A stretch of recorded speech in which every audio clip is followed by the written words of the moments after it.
Gəlin bir yerdə bu ifadəni həndəsi üsulla həll etməyə çalışaq. Bunun üçün mən ilk öncə düzgün bir beşbucaqlı çəkməliyəm. Düzgün beşbucaqlımızı çəkdik. Gəlin indi biz deyək ki, bu beşbucaqlının tərəfləri 1 sm-dir. Düzgün olduğu üçün bütün bucaqlar da yəqin ki bilirik 108 dərəcədir. Bu təpə nöqtəsindən bir perpendikulyar endirərəm. Perpendikulyarımız 0,5, 0,5 2 bərabər hissəyə ayırdı. Buradakı xarici bucağa fikir versəm, bura 72 dərəcədir. Gəlin burada bir düz bucaqlı 3 bucaq yaratmağa çalışaq. Bax, bu formada bir perpendikulyar endirərəm və bura olar 18 dərəcə. Mənə lazım olan 18 dərəcə buradan alındı.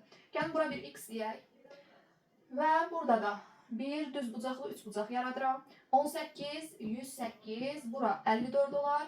Burada 36 dərəcə olmuş olar. Gəlin burada bir y deyək. Kosinüs 36 dərəcəni tapsaq, bitişik katet bölünsün. Hipotenuzumuz 1'dir. Eyni qaydada sinus 18 dərəcəyə baxsam, bu da qarşı katet bölünsün. Hipotenuzumuzdur. Burada da hipotenuz 1'dir. Və kosinus 36, yəni y çıxılsın. Sinus 18, bu da x.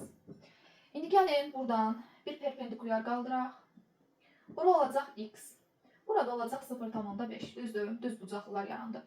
Bunun tamamı y idi. Buradan x'e çıxdığımız zaman 0,5 ifadənin cavabını tapmış olduq.